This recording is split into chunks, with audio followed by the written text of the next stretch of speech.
Amigos do Mosaico, nossa entrevista hoje não é lá na pracinha, é num dos, eu vou dizer, talvez um dos maiores patrimônios que a comunidade judaica de São Paulo e a comunidade judaica brasileira poderiam ter. Nós estamos sentados com Sérgio Simon, que é o presidente do Museu Judaico de São Paulo, naquela que foi a sinagoga mais icônica da cidade, o Betel, na rua Martinho Prado. Meus pais casaram aqui. Essa sinagoga foi construída, acho que mais ou menos na década de 20, e nos últimos anos ela começou a ser restaurada para se transformar no Museu Judaico de São Paulo. Sérgio, muito obrigado por abrir um tempinho para conversar conosco. Obrigado a vocês. Por que um museu judaico? Porque a história dos judeus aqui em São Paulo ela é muito longa e no Brasil como um todo ela tem mais de 500 anos. Os judeus chegaram aqui com Pedro Álvares Cabral, na própria caravela de Pedro Álvares Cabral já havia judeus. Então nós temos muito a contar, muito a mostrar à comunidade não judaica brasileira o que foi feito, qual foi a participação da comunidade judaica na construção da sociedade brasileira. E além disso, nós queremos ser um centro cultural para disseminar ideias e valores judaicos para a comunidade como um todo. A gente quer contribuir muito para conceitos de cidadania, como tolerância, racismo, discutir esses temas, convivência harmônica de minorias, que, aliás, o Brasil é um exemplo de convivência harmônica entre várias nacionalidades e minorias. A gente gostaria de retratar tudo isso no Museu Judaico, mostrando para a população brasileira a nossa contribuição nesse país. Nós estamos sentados naquele que foi o salão de rezas, o principal salão da sinagoga, que atrás ainda está o púlpito com a madeira original, os 10 mandamentos. Fazer uma reforma como essa, nós estamos sentados aqui na Reforma, é uma coisa meio grandiosa, equivale a construir uma outra sinagoga desse tamanho? Correto. Talvez tivesse sido mais barato e mais fácil fazer um prédio novo, um prédio moderno, mas o nosso intuito é preservar essa sinagoga, o Templo Betel, que foi, como já foi dito aqui, um dos principais centros religiosos da comunidade paulista. A sinagoga começou a construção em 1929 e foi inaugurada em Rosh Hashanah de 1932. É um dos primeiros prédios em concreto armado da cidade de São Paulo. Era uma técnica nova. Infelizmente, o concreto armado daquela época era um concreto armado de qualidade inferior para os padrões atuais. Então, para instalar o museu aqui, nós tivemos que fazer um grande reforço da estrutura a partir da 9 de julho, são 4 andares abaixo de onde nós estamos, e as estacas e as fundações do museu repousam sobre água. No rio Anhangabaú? Aqui embaixo passa o rio. Então, nós tivemos praticamente 2 anos só de reforço de construção para que se pudesse adicionar um andar que foi adicionado no andar de baixo e para que a gente pudesse adicionar o peso do museu nesse prédio sem que ele cedesse. Então, é uma obra muito grande, cara, mas que vale a pena porque a gente está conservando aquela que foi uma das grandes sinagogas de São Paulo. Você falou numa obra cara. Da onde vêm os recursos? Isso é uma coisa assim de Deus? Ou, na verdade, é um problema mais terreno? Infelizmente, vem dos homens com muita dificuldade. A obra ela é orçada, a obra civil só de construção, em cerca de 27 milhões de reais. Grande parte desse dinheiro nos foi dado através de doações de Lei Rouanet ou de doações a fundo perdido, de entidades, de instituições, de bancos, grande parte, talvez a maior parte, de fora da comunidade judaica, inclusive com uma contribuição grande, uma doação grande do BNDES, de cerca de 8 milhões de reais. E nós estamos, então, na fase final de instalação do museu, depois de 6 anos de obras, com alguns atrasos, inclusive por falta de verbas em algumas épocas da construção do museu, mas finalmente nós estamos já nos preparando para inaugurar o museu no ano que vem, em 2018.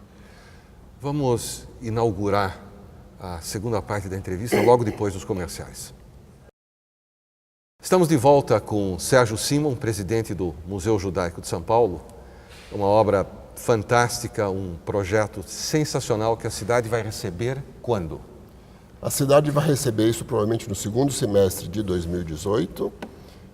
Nós estamos não só com a obra física correndo agora mais rapidamente, mas também com a construção museológica propriamente dito, preparando o que vai ser exposto aqui. Nós temos 2 andares de exposição permanente. O primeiro andar é esse andar da sinagoga, onde nós vamos expor os princípios básicos do judaísmo, preceitos básicos, festas judaicas, o porquê de cada festa, o ciclo de vida do judeu, desde o seu nascimento, circuncisão, bar mitzvah, casamento, até a Havra Kadisha, e alguns conceitos básicos judaicos, como, por exemplo, de Tzedakah, que é uma coisa muito característica do nosso povo e que eu acho que é uma coisa que diferencia o povo judaico de outros povos.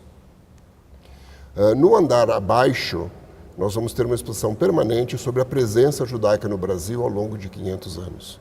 Começando com o descobrimento, o Brasil colonial, depois a parte do Império, a relação de Dom Pedro com os judeus, a corte, os judeus na corte imperial no Rio de Janeiro.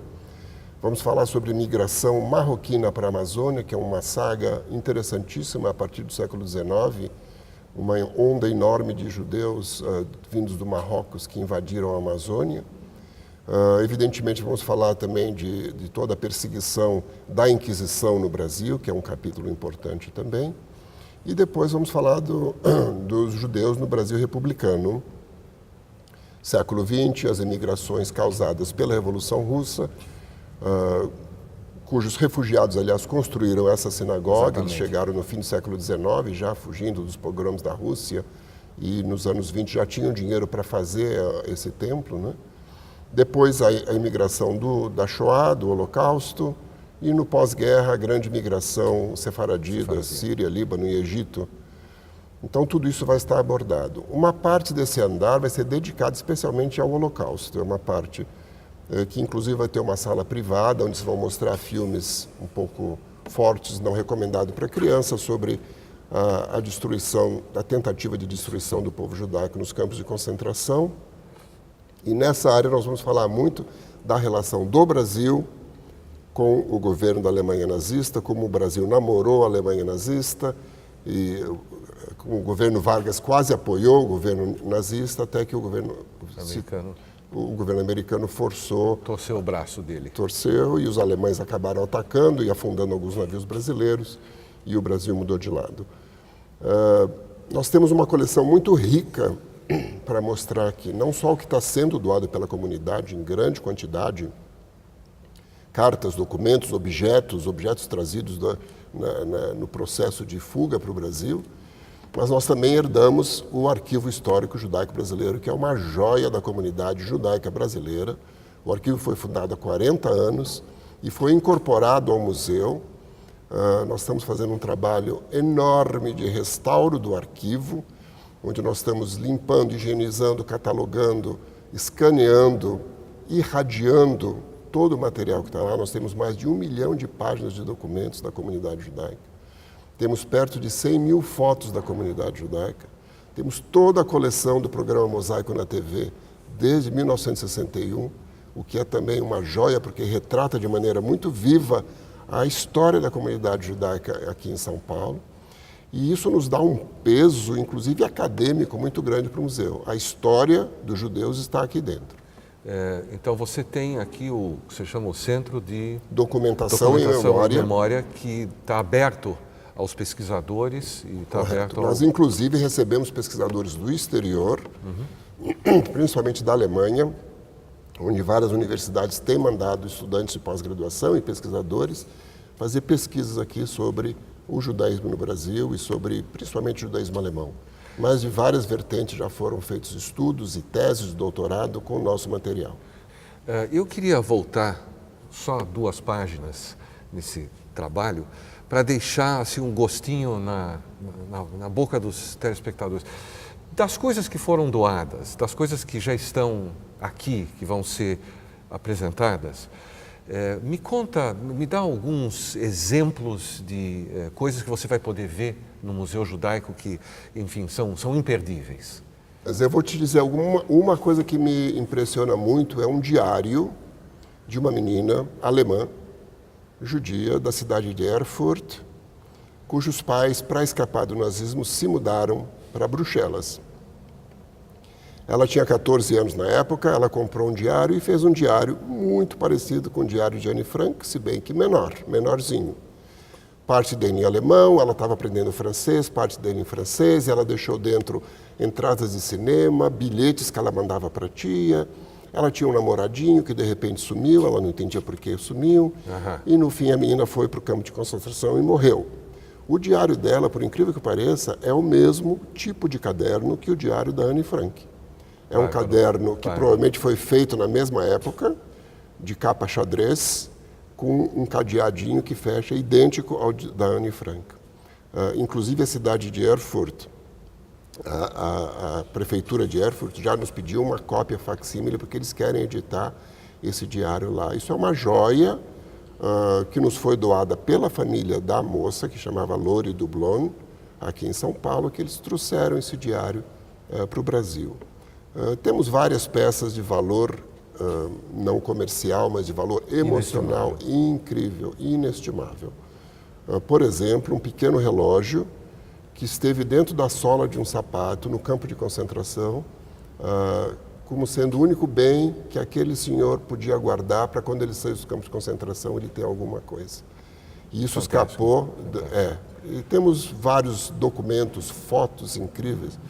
Ganhamos uma coleção de fotos de dentro do campo de concentração de Buchenwald, fotos raras, dos fornos crematórios, das montanhas de fotos absolutamente horrorosas, mas que são um patrimônio incrível para a comunidade judaica brasileira. Bom, gente, nós infelizmente temos que terminar por aqui, porque vocês podem imaginar o que a gente podia continuar conversando. De qualquer forma, eu aguardo ansioso a abertura do Museu Judaico segundo semestre de 2018. Provavelmente. E eu espero que a gente tenha a oportunidade de conversar na véspera da inauguração e ver isso aqui pronto antes da abertura. Prometido. Prometido? Prometido. Muito bem. Sérgio, mais uma vez, muito obrigado. O Mosaico volta já já.